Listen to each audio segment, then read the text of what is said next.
sur la chaîne Zahar33, bienvenue sur la chaîne de la lumière. Donc voilà, je vous envoie en fait cette vidéo parce que bon, après on peut dire le tirage que j'ai fait aujourd'hui, c'était pas évident. Donc voilà, je voulais vous parler, donc c'est un partage bien sûr de connaissances de Shinta Mani. Donc en fait c'est le joyau de l'abondance. Donc c'est une déesse qui est courroucée comme vous pouvez le constater. Et donc voilà, ça vient des sources iconographiques tibétaines. Et donc c'est Mahakala, la divinité courroucée, et donc qui nous garde, on va dire, sur le chemin de la sagesse et de la compassion. Et donc on peut dire, bon là vous avez une représentation d'une de ces émanations. Et donc normalement, en fait, elle est associée à une tête de yak ou de corbeau, où elle peut apparaître aussi chevauchant un tigre ou un cheval noir. Et donc en fait dans la représentation là du tanka que je vous montre, eh bien Mahakala, on va dire, affiche plutôt un sourire qui est très féroce, et donc ça figure comme le gardien de la richesse et de la prospérité. Donc sur sa poitrine, on va dire, elle tient un flambeau, un joyau qui exauce les vœux, le Shinta Mani. Alors pourquoi je vous ai montré en tout cas cette représentation aujourd'hui? Parce que en réalité, quand on est en pleine, on peut dire, transformation, eh bien à partir du moment où vous faites table rase, on va dire, de tout ce qui ne vous sert plus, de toutes vos représentations, on va dire, familiales, transgénérationnelles, sociales, eh bien, en une seconde, en fait, vous pouvez avoir cet éclair de lucidité. Et donc, c'est cela, en tout cas, cette divinité. Le joyau de l'abondance, évidemment, fait référence à la glande pituitaire et la glande pinéale. C'est l'équivalent dans l'arbre de la Kabbale de Chorma et de Bina, donc de l'intelligence et de la réception de la lumière, de la fontaine, on peut dire, lumineuse, qui descend de Keter. Et donc, qu'est-ce que ça veut dire? Ça veut dire qu'à partir du moment où vous avez, on peut dire, une prise de conscience, à partir du moment où vous remettez en cause, on peut dire, ce à quoi vous avez toujours cru, eh bien c'est le joyau de la conscience, hein, c'est votre glande pituitaire et votre glande pinéale qui s'allument. Voilà, vous avez une idée, voilà, c'est un petit peu ça. En tout cas, vous avez une autre idée que les idées, on va dire, qui vous faisaient tourner dans votre mental, qui vous faisaient tourner en rond. Et donc, évidemment, ça symbolise aussi le joyau qui exauce les vœux, parce qu'en réalité, lorsqu'on se reconnecte, on peut dire, à son intériorité, lorsque l'on brûle, c'est pour ça qu'il y a beaucoup de symboles de flammes dans les tankas, lorsque l'on brûle, évidemment, ce qui ne nous sert plus, eh bien, on accède à cette vérité, à cette conscience libérée. Et donc, ce qui est intéressant aussi, donc dans le joyau qui exauce les souhaits, c'est qu'à ce moment-là, on peut dire, on va se reconnecter à soi-même et on va commencer à s'écouter, à écouter nos désirs, à écouter nos besoins, à faire, on va dire, table rase du passé, et aussi à être plus intuitif, par rapport, on peut dire, à des choses qui ont été construites. Ça peut être notre éducation, ça peut être, on va dire, des croyances erronées, des croyances limitantes que vous avez et que nous avons tous, n'est-ce pas? Moi, je me mets dedans aussi parce que je sais que c'est pas évident. Et donc évidemment, ce Shintamani, eh bien, ça nous renvoie aussi, je veux dire, à des interrogations sur les désirs terrestres par rapport, on peut dire, à tout ce qui nous a entravés jusqu'à présent pour avoir cette prise de conscience, ou cette conscience éveillée, comme parlent les textes bouddhiques, présente à l'intérieur de chacun de nous. Et dans la galerie de la conscience libérée, parce qu'il n'y a pas qu'une seule, on va dire, iconographie de la conscience libérée, je veux dire, tibétaine notamment, eh bien, la représentation blanche de Mahakala, on va dire, s'élève comme, on va dire, dans une espèce de nimbe bleu, enfin c'est bleu presque noir, et de lumière, on peut dire, irisée. Et pourquoi? Parce qu'en réalité, évidemment, la nimbe bleue, ça symbolise l'émotionnel, ça symbolise, on peut dire, les informations que vous avez dans votre corps, qui ont besoin d'être libérées, on va dire, par la matrice et aussi par la lumière, une nouvelle source de lumière et d'information. Et ça prouve en tout cas que, on va dire, l'être humain est en perpétuelle transformation et en perpétuelle dynamique. En tout cas, il faut activer, on peut dire, cette dynamique. C'est pour ça qu'on parle de Kundalini qui passe par les 7 chakras aussi à partir du chakra racine. Parce qu'il faut qu'il y ait, on va dire, l'éveil d'une dynamique, évidemment, pour pouvoir, on peut dire, accéder à la conscience unifiée avec Rorma, Bina et Keter après. Donc, on va dire, c'est comme s'il y avait une double influence, à la fois qui vient de la Terre, de la Terre-Mère, comme on dit, et du Père Ciel. Et donc, on va dire, c'est plutôt la malroute dans la Kabbale avec Keter, Rorma et Bina. Donc voilà, et donc c'est on peut dire cette conscience libérée, hein, qu'on appelle chez les Indiens aussi le Kundalini. Et donc ça oblige, on peut dire, la personne qui se regarde elle-même, hein, donc qui est on va dire en communion avec elle-même, ou vous êtes, on va dire, en miroir avec votre intériorité, à dépasser des concepts, on va dire, étriqués, de matérialité, d'accumulation, je veux dire, des biens, de l'argent, pour, on peut dire, percevoir, on peut dire, pour atteindre, on peut dire, votre intériorité. Et à travers, en tout cas, cette prise de conscience, vous allez voir qu'il n'y a pas de limite, en fait, hein, à des formes de générosité. Donc, voilà, là, on n'est plus dans le donner et recevoir à l'anglo-saxonne, on n'est plus dans des contrats basés essentiellement sur la matérialité, puisque là on est sur de la spiritualité, on est sur le corps de l'homme en tant qu'étoile de l'homme et sceau de Salomon, ok. Et donc, pourquoi je vous la montre? Parce que, on va dire, Chintamani, Kala, en fait, elle piétine toutes les icônes des richesses terrestres, symbolisées par, on va dire, les 2 Ganesh que vous voyez en bas. Et donc, les Ganesh sont toujours accompagnés de leurs rats serviteurs. Et c'est intéressant aussi parce que les rongeurs sont toujours représentés en train de régurgiter des joyaux pour nous faire comprendre que tout ce que nous cherchons, on va dire, à posséder, est voué à la perte. Donc, en fait, toutes les richesses que l'on accumule, en tout cas, à travers ce tanka, nous montrent que, on va dire, voilà, on ne perd que ce qui est matériel en réalité.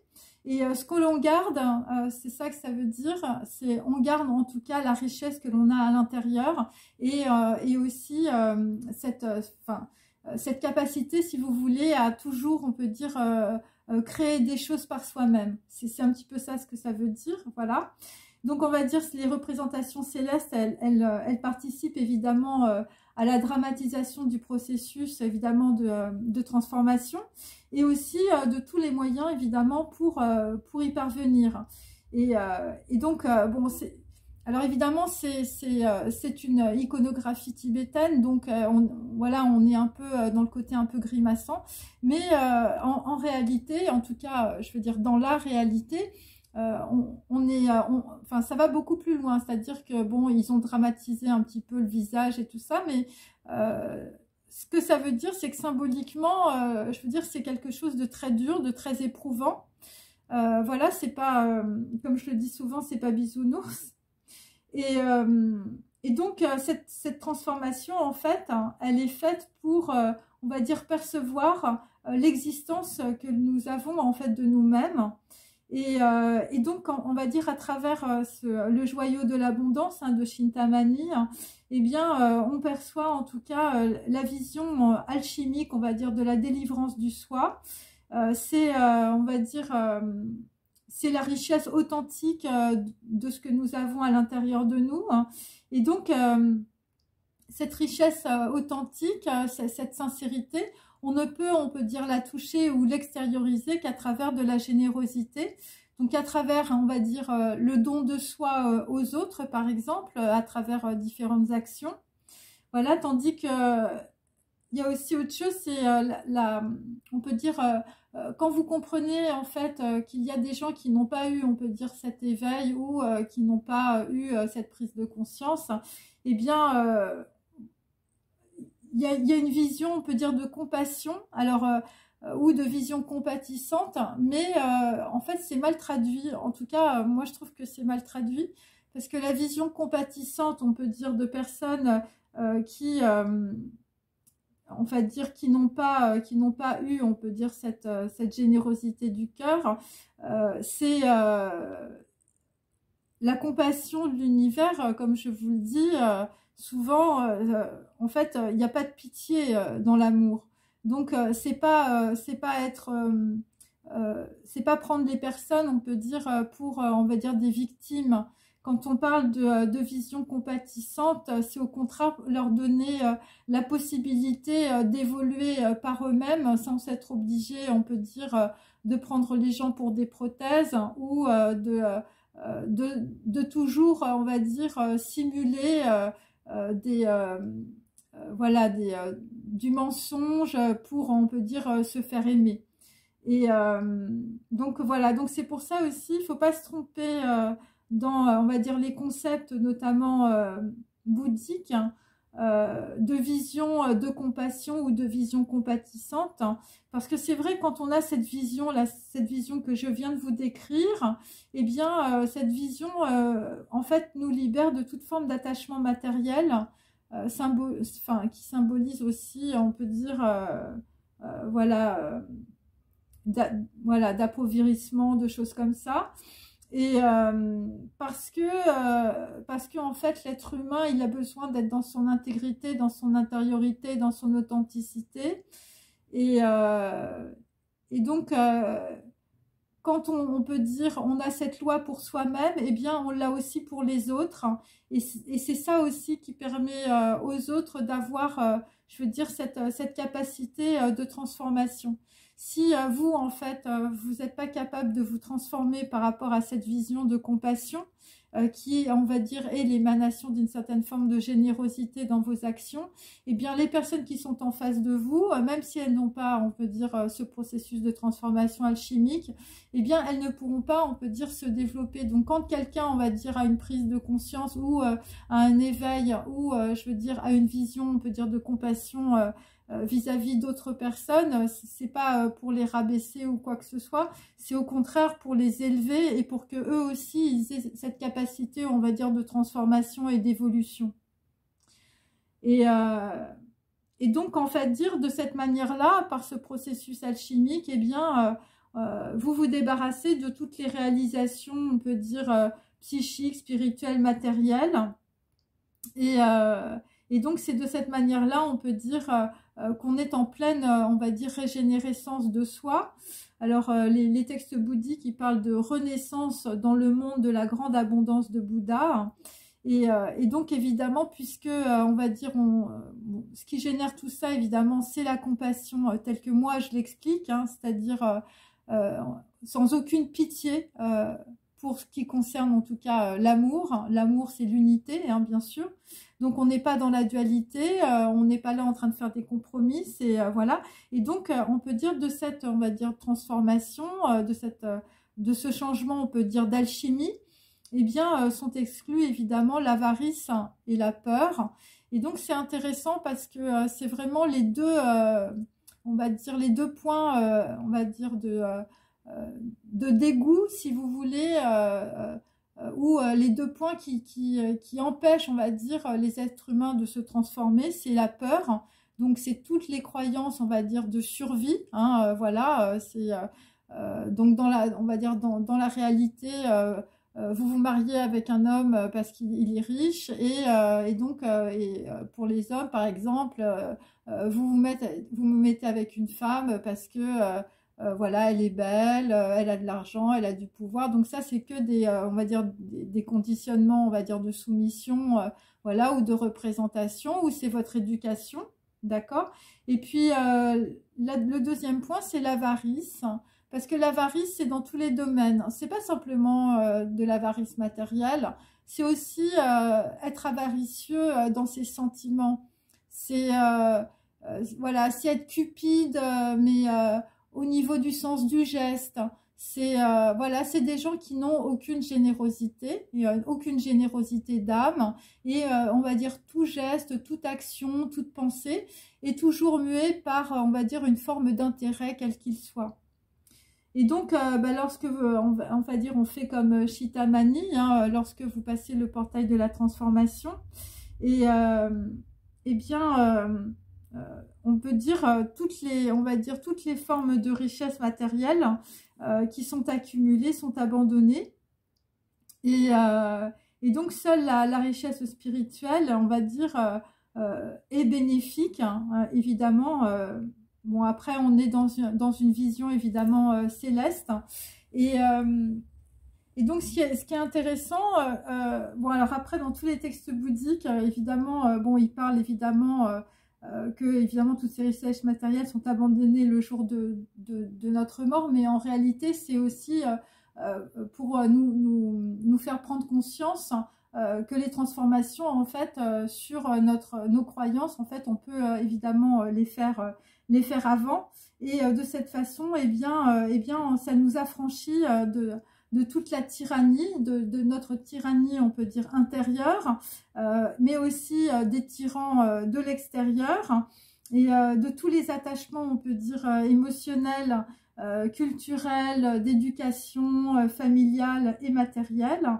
Et donc, à ce moment-là, quand on s'est libéré de tout ça, eh bien, à ce moment-là, on peut commencer, on peut dire, à faire des actions, on va dire, dans la matière, où on peut dire on a plus des allants de générosité, parce qu'il n'y a que par la générosité, on peut dire, qu'on peut faire surgir, on peut dire, cet esprit-là, cet esprit d'unité.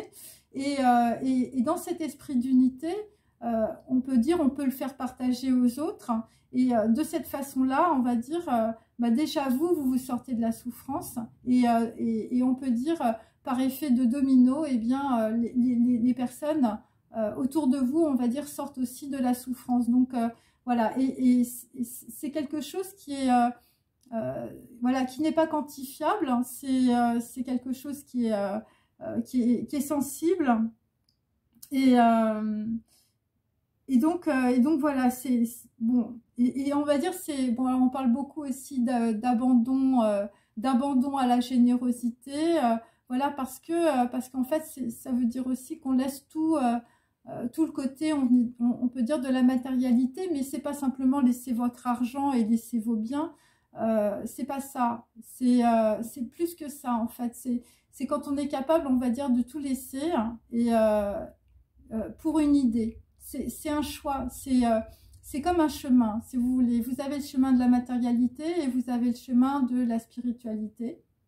Et donc, quand vous suivez le chemin de la spiritualité, vous mettez toute votre énergie, on peut dire, on va dire, dans des formes d'action généreuses. Voilà, c'est un petit peu ça. Et donc là, il n'y a pas de compromis à faire. Et donc, après, vous pouvez avoir des actions, mais...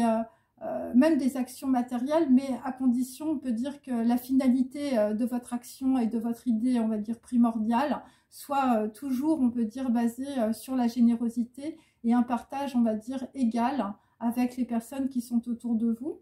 Et voilà, c'est pour ça que je vous ai montré, on peut dire, voilà, le joyau de l'abondance. Et donc, c'est résumé en une phrase que je vais vous lire. Lorsque vous cherchez la prospérité pour l'humanité tout entière, le royaume de Chintamani et Mahakala s'ouvre devant vous et vous offre une abondance de joyaux exaucant tous vos souhaits. Lorsque vous ne convoitez des richesses que pour vous-même, vous rivalisez avec tous les autres êtres humains. Voilà, c'est quand on est dans la dualité, eh bien, on est sur le rapport de force à tout niveau, sentimental, affectif, matériel, professionnel. Et donc là, eh bien... vous n'êtes pas dans l'unité, et donc on peut dire que eh bien vos souhaits ne sont pas exaucés. Voilà, parce que c'est la loi du Tao, c'est les lois du karma aussi. C'est pour, on va dire, se séparer de la souffrance, se séparer de toutes les dualités, de toutes les formes, on va dire, de croyances limitantes. Voilà. Bon, bah écoutez, j'espère que ça vous a intéressé et je vous dis à bientôt. Salut!